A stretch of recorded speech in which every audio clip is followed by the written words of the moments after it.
Централно место на седницата зазедоа прашањата и одлуките поврзани со донесување статут за јавното сообраќајно предпријатие Прилеп, правилник за внатрешна организација на процесот на работа и систематизација на работите и работните задачи, усвојување на ценовникот за услугите на градскиот превоз, како и донесување програма за работа и развој на ова јавно предпријатие.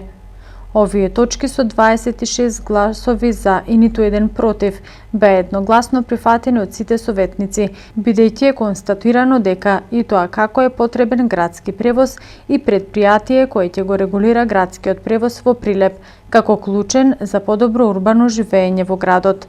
На 8-та седница стана збори за доделување на нови средства за помош за изградба на верските храмови кои се во градба.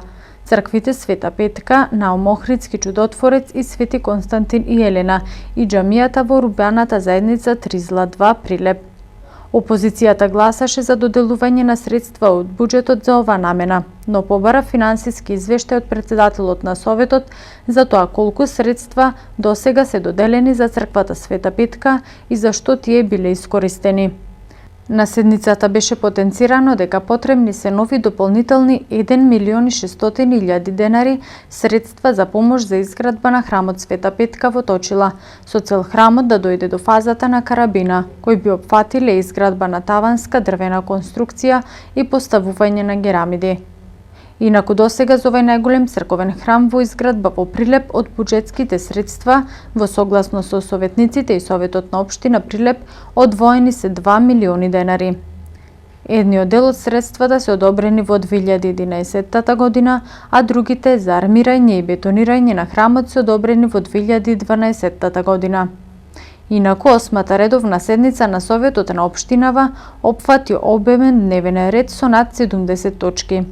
Советниците расправа и по прашања поврзани со работењето на основните и средните училишта, како донесување решенија за именување членови во управните одбори на училиштата, годишни извештаи, програми за нивната работа и изведба на научно-наставни екскурзии.